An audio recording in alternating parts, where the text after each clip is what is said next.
Alors, pour répondre à votre première question, je pense que notre message de proposition de réunion commune adressée aux composantes fondatrices de la NUPES et du nouveau Front populaire, je crois que le message est assez clair. La situation politique est totalement inédite, totalement nouvelle. Elle nécessite que chacun prenne ses devoirs et ses responsabilités. Et donc nous proposons cette réunion pour pouvoir examiner ensemble tous les scénarios, toutes les hypothèses qui sont sur la table, et donc inclut évidemment les deux hypothèses que vous avez citées dans votre question. En ce qui concerne notre proposition, nous l'avons adressée aux composantes fondatrices du nouveau Front populaire, puisque c'est celles avec lesquelles nous avons discuté l'année dernière pour aboutir à l'accord du nouveau Front populaire, puisque c'est celles qui constituent aujourd'hui les 4 groupes qui, à l'Assemblée nationale, sont les 4 groupes de la gauche, les 4 groupes issus du vote des électrices et des électeurs l'année dernière, et y compris, puisque ces 4 groupes, par exemple, ont encore été capables la semaine dernière de discuter en commun et de se mettre d'accord sur des candidatures communes aux différentes fonctions internes de l'Assemblée nationale. Donc voilà, notre proposition vise à faire face à toutes les hypothèses, à tous les scénarios qui sont sur la table, et elle s'adresse aux composantes fondatrices du nouveau Front populaire et de la NUPES. Sur cette question, parce qu'effectivement elle est importante, l'année dernière il y a eu des élections législatives anticipées à la suite de la dissolution de l'Assemblée nationale. Il y a eu un record de participation qu'on n'avait pas pu observer depuis des années et des années lors des élections législatives. On ne peut pas dire aujourd'hui que ce qui souffre d'un déficit de légitimité ou d'assises populaires, ce soit l'Assemblée nationale telle qu'elle est aujourd'hui.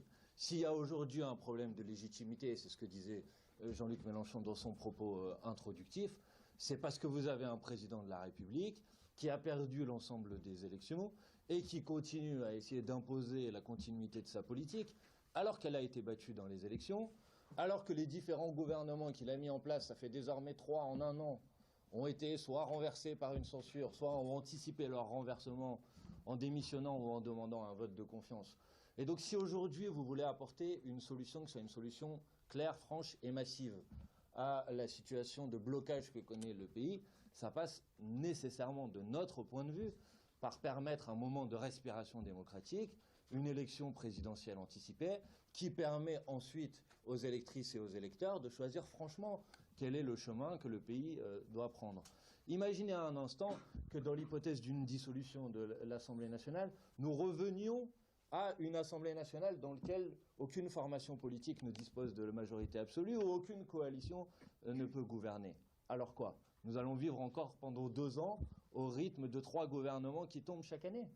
Je pense que tout le monde peut légitimement considérer que la situation de chaos dans laquelle le président de la République a mis le pays aujourd'hui, il faut y mettre un terme, et que pour y mettre un terme, on a besoin de ce moment de respiration démocratique. Et c'est la raison pour laquelle nous avons demandé ce matin que soit examinée maintenant en urgence la motion de destitution qui a été déposée par 104 députés à l'Assemblée nationale. Elle est en attente d'examen par le bureau de l'Assemblée nationale. Il est tout à fait possible de réunir très rapidement un bureau de l'Assemblée nationale et pour que les parlementaires puissent se prononcer sur ce sujet.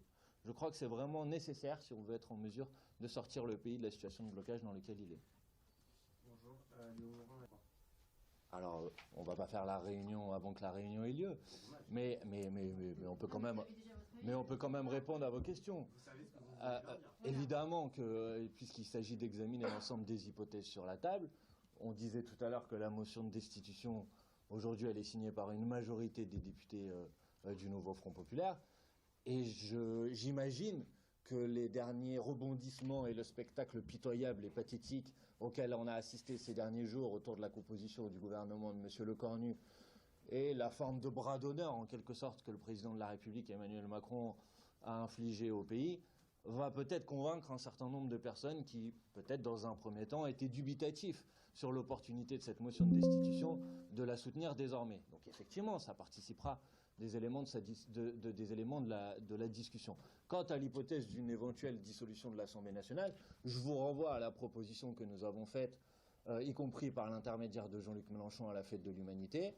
Nous avons proposé ce que nous avons appelé une offre fédérative autour d'une base simple. Le programme du nouveau Front populaire, c'est celui sur lequel nous avons été élus l'année dernière. Et pour notre part, nous considérons que c'est toujours le programme sur lequel nous pouvons nous réunir en cas de dissolution avec celles et ceux qui veulent rester fidèles au programme du nouveau Front populaire. Et c'est aussi ces éléments-là que nous mettrons en discussion si cette réunion se tient cet après-midi. Sauf que depuis il n'est pas le grand amour. Mais écoutez, je crois que tout à l'heure dans la réponse, je vous ai donné un exemple, c'est pas juste une croyance. Il y a pas plus longtemps que la semaine dernière, pas il y a 3 mois, à l'Assemblée nationale, quand il a fallu discuter sur la question du bureau de l'Assemblée nationale, des présidences de commission, nous avons tout à fait été en capacité de nous mettre autour de la table et de renouveler l'accord que nous avions passé l'année dernière à l'issue des élections.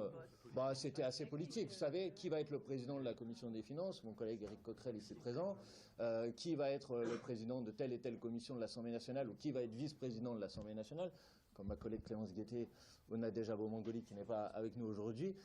Évidemment que c'est des questions très, très, très politiques. Après, ne racontons pas d'histoire. Nous avons fait une proposition. Maintenant, à celles et ceux à qui elle s'adresse, de répondre à cette question. Le programme que nous avons défendu ensemble l'année dernière, le programme du nouveau Front populaire, il est sur la table.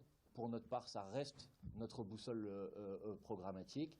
Et s'il devait y avoir une dissolution de l'Assemblée nationale, je crois que notre responsabilité est de proposer à toutes celles et ceux qui sont d'accord avec ce programme de se rassembler et de se réunir, pas seulement, comme je l'entends parfois, pour empêcher l'extrême droite de s'emparer du pouvoir, mais parce que s'il doit y avoir une dissolution de l'Assemblée nationale, alors c'est la question de l'avenir du pays qui va être posée.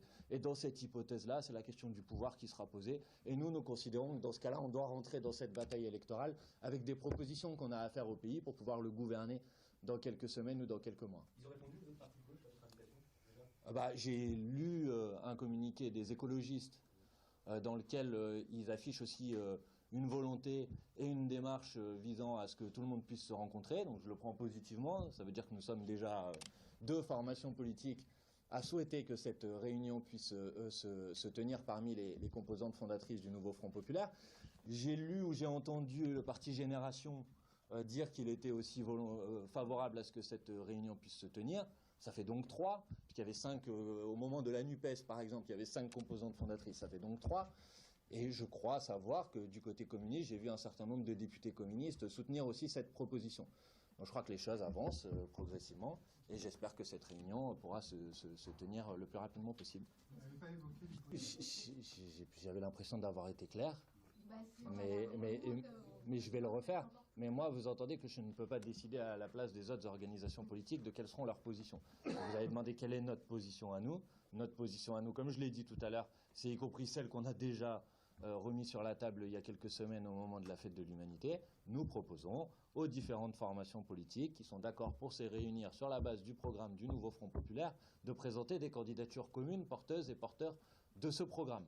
Voilà, je crois que je ne peux pas être plus clair que ce que je viens de dire à cet instant. Enfin, il n'y a pas eu de dissolution pour l'instant. Il n'y a pas de dissolution, il n'y a pas eu encore de réunion. Oui, mais on peut avoir des coups d'avance et pas forcément vous les dire aussi, vous voyez. On peut avoir un départ d'Emmanuel Macron. Donc, chaque chose en son temps, pas à pas. Je crois que notre message est assez clair. Aujourd'hui, de notre point de vue, la solution pour sortir de l'impasse dans laquelle est le pays, ce n'est pas la nomination, Éric Coquerel a répondu d'un autre gouvernement, ce n'est pas non plus, et je crois qu'on a donné un certain nombre d'arguments pour ça, la dissolution de l'Assemblée nationale, c'est le départ du président de la République, sa démission ou sa destitution. Voilà, c'est le message principal qu'on veut faire passer aujourd'hui et on est prêt à discuter avec l'ensemble des formations politiques qui partagent un programme commun, celui du nouveau Front populaire, pour être capable de faire face aux différentes hypothèses qui vont être sur la table dans les prochaines heures et dans les prochains jours. Oui. Désolé, je connais un peu, mais là, Ça arrive. L'après, ils partagent le programme de rupture du Front populaire, Oui. mais ils ne sont pas dans les partis fondateurs. Mais on vous parle d'une proposition. Non, mais on vous parle d'une proposition de rencontre. Cette proposition de rencontre, il est quand même normal qu'elle s'adresse dans un premier temps à celles et ceux avec qui nous avions discuté l'année dernière. Bon, donc chaque chose en son temps, si vous voulez bien. Je ne sais pas si vous avez votre carte ou je ne sais quoi, mais là, pour l'instant, je crois que notre proposition est claire. C'est dans le titre de notre tweet. Je crois l'avoir détaillé suffisamment. Et je vous propose qu'on puisse se retrouver régulièrement, ne vous inquiétez pas. Il est possible qu'on se voit de manière assez régulière dans les prochaines heures et dans les prochains jours. Et je vous promets, on vous informera de l'avancée de toutes ces discussions et de toutes ces initiatives. Ouais, puis l'heure n'est pas finie. Voilà, on vous remercie en tout cas de votre présence et on vous souhaite une très bonne journée.